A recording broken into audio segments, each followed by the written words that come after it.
This is going to be a very interesting video to make. I'm really curious to see how I'm going to be able to explain this extremely mind-twisted, just like crazy theory or like crazy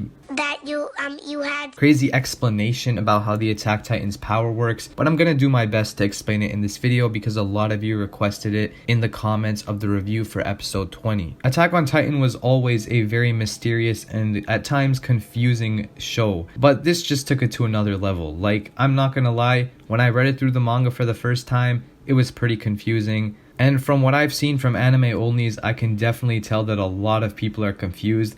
You know you've made a very, very good plot twist when half the audience doesn't even know what's going on. I'm going to be talking about how the Attack Titan's power works, how Grisha was able to see both Eren and Zeke, and how Eren was able to ultimately manipulate Grisha into getting the Founding Titan's power. So obviously spoilers for episode 20. If you have not seen episode 20 of season 4 of the anime, then this video will spoil you a great deal. So I recommend you watch that episode, but I think that was unnecessary because I'm pretty sure everyone watching has seen the episode. I recommend you close all your other tabs because if you don't pay close attention to this video, you won't get the point of what I'm trying to explain. Like seriously, there's a lot to talk about. If you pay attention, then you'll probably get what I'm trying to say. If you have any theories about this whole Attack Titan thing, or if you disagree with me in any way, make sure you comment in the comment section. And if you ever feel confused, pause the video. Nah, I'm just kidding. This video isn't like actually that bad. I think I'm pretty good at explaining. So the thing that's revealed about the Attack Titan in this episode is that it's able to see into the future memories of its other inheritors. I mentioned this in the review video, but it cannot see into its own future memories. Eren cannot just peek into the future and see everything that happens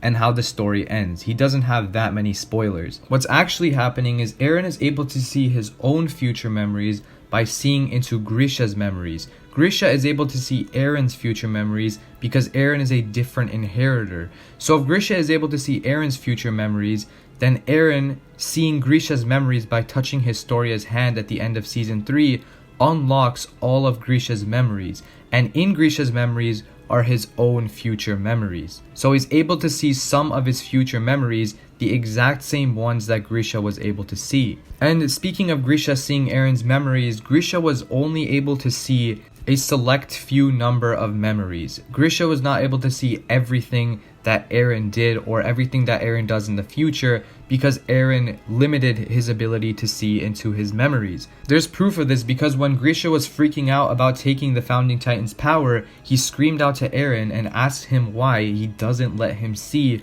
all the other memories. Eren does this to show Grisha only memories that would serve him best and that would allow him to manipulate Grisha in any way he wanted. Basically, Grisha was Eren's puppet and Eren used him very well to do what he needed to do. Another reason why Eren shows Grisha certain future memories is so that his past self can later find out what happens in the future. So basically, future Eren planned for his past self to touch Historia's hand and see all of Grisha's memories to then be able to keep moving forward and keep going down the path that he set out for himself. The crazy thing about this is that future Eren set up his past self in order to walk down the exact path that he intended. One of the few hints that we were given before this major reveal that the Attack Titan could actually see into future memories was the iconic scene at the end of season 3 part 2 where Kruger tells Grisha to save Mikasa and Armin. This scene made a lot of people confused, and at the time it didn't really make any sense, but that was just a major foreshadowing to what was to come because it shows that even Kruger could see into Eren's future memories. So in the moments that Kruger was explaining to Grisha about the Attack Titan's power and the power of the 9 Titans, Kruger could see into Eren and Grisha's future memories because he has the Attack Titan's power, and that was how he was able to say, to save Mikasa and Armin, you must inherit this power, or whatever he said. Another interesting thing about this scene with Kruger and Grisha is that if you look at the way Eren stands in every scene where Kruger or Grisha is talking, for a lot of the time they're standing in the same position. I don't know what this would really mean, but if you take a look here, they even explicitly show this fact, that when Kruger is explaining this exact thing to Grisha, it shows Eren being there instead of Kruger, showing that they're all kind of there at the same time. What do you think this foreshadows, and what do you think this shows about the Attack Titan's power? That it can go into its inheritors' memories, its past inheritors' memories, and that's exactly what Eren did with both Kruger and Grisha's conversation,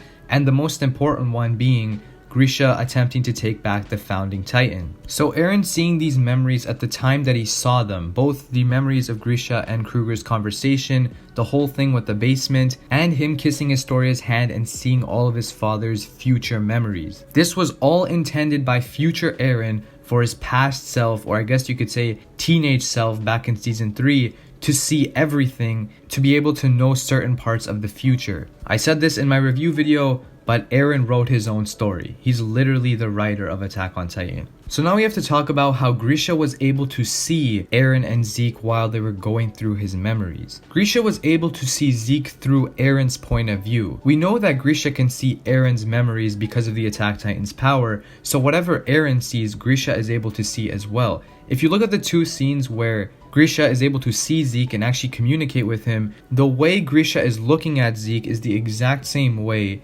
that Eren is looking at Zeke as well. Look at these two scenes here. It shows it more clearly in the manga, but either way, in both of these scenes, the way Grisha is able to see Zeke is through Eren's point of view because they are both Attack Titan inheritors. Grisha and Eren can obviously see each other because they both have the power of the Attack Titan. Grisha has memories of seeing Eren within his own memories, basically what happens in this moment, and he knows future Eren is there because future Eren showed him memories of being there. Eren does this because it allows him to communicate with Grisha and manipulate him to do whatever he wants basically. This was one of the few memories that Eren actually allowed Grisha to see, and this is the reason that he's able to interfere with what he's doing in real time in the moment that it actually happens. In these moments, it's like Eren is making sure Grisha is fulfilling his duty, while Zeke is thinking that he's trying to change how Eren thinks about the Founding Titan's power. What Eren is actually doing is making sure that his father completes his goal. Like, think about how crazy that is for a second. The number of Uno reverse cards that happened in the last 2 episodes, I mean,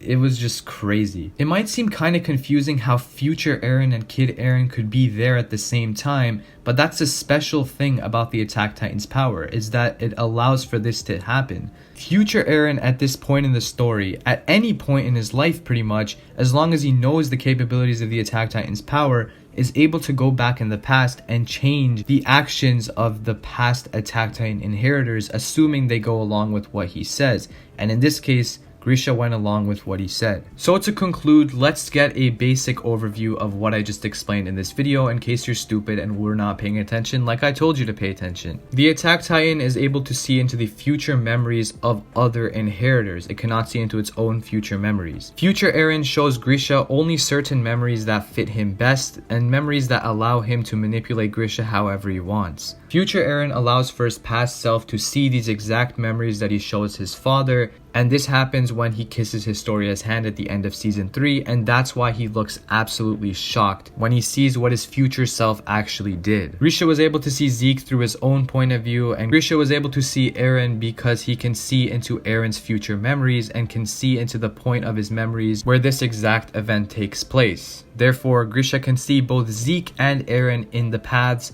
when they are traveling through the memories. I try to make this video as short as possible because I know that there is a good amount to explain, and yet I was able to condense it into a short period of time. So I hope that you didn't get too confused with this theory, but to be honest, while I was explaining it, I was kind of getting confused myself. But yeah, the Attack Titan is easily the most broken Titan shifter. It has the craziest abilities out of any shifter without question. And I mean, Eren, man, Eren literally manipulated his own father. Mad.